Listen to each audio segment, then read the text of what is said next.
I'm here right now in Skinside. So, yes, sa 40-ish na ako in lahi namin, fortunately.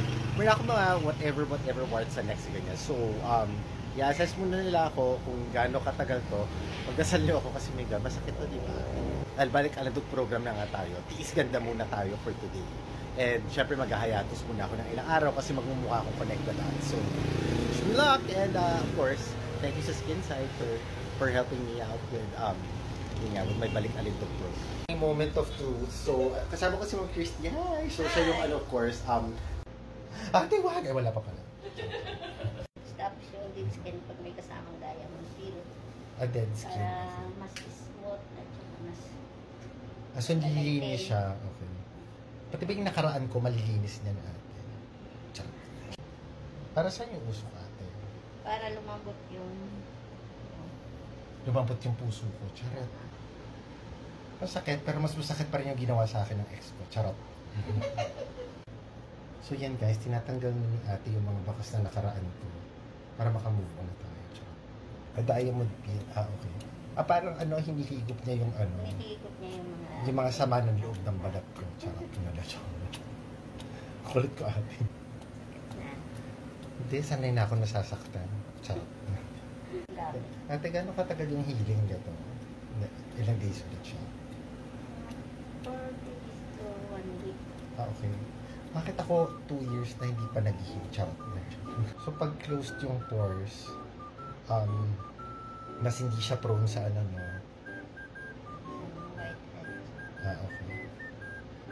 Pag clinose ko yung heart ko ate, hindi rin ako prone sa mga manloloko. Charot. Ano yung nilip sa'yo? Kita mo na agad yung difference. Okay. Mukha.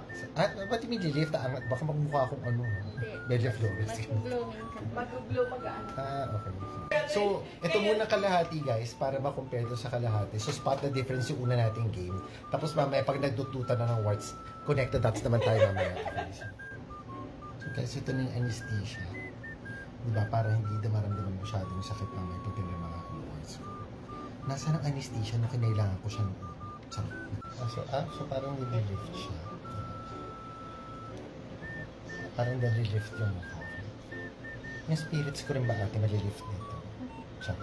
Kasi after the first half, gumanda naman siya. So pag wala natin yung second, yung other half, diba? Lang naman, diba? Iwanan ko yung kalahati. Yung kalahati nag-move, yung isa hindi.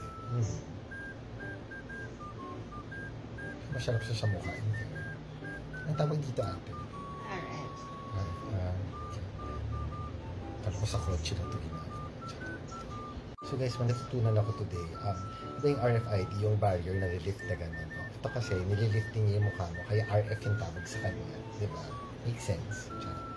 Giging fresh. So pa-fresh siya. Okay. So yung mga konsumisyon na nakaraan ko, yung mga bakas doon, mawawala.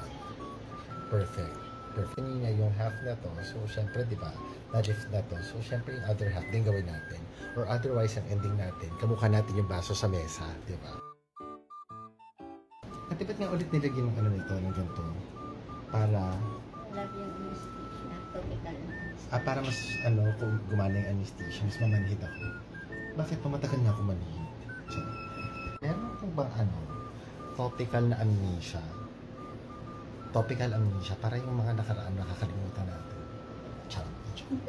Kaya may topical amnesia. Kasi yung next part na yung pinakatakutan ko na medyo painful, yung sunugan na ng feelings. Hindi, na words pa. So guys, alam ko na yung feeling na sinaron sa handakan. Ito pala yung feeling. Kaya pala nakaka-fresh na, diba? Hindi papalis yung ulo pag nagit. Ito yung totoong definition ng pakikipagplastikan. Ate, wait na mo siya. Ay, wala pa pala. Hindi pa siya na-chat. Di ba sakatin ate? Sige. Ayan na guys. Nakikiliti ako. Ayan? Nakikiliti ako. Sorry ate. So, hindi ba sakit? Nakakakiliti.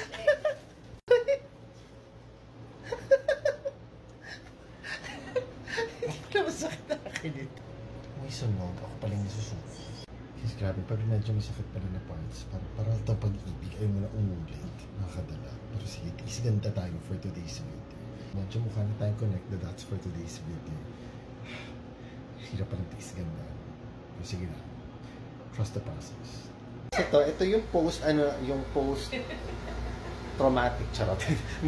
So yan, medyo makati lang, pero guys, wait lang kayo kasi magkukulong lang ako ng sakto long weekend, ng 2 or 3 days. Wait lang kayo, gaganda rin ako paglabas. So yan, thank you, Kristen. Okay, so I have to do this regularly para hindi masyado dumami, pero ganun talaga. Anyway, again, thank you, Skinside. It's here in Aguirre Street, here in BF Homes, Parañaque.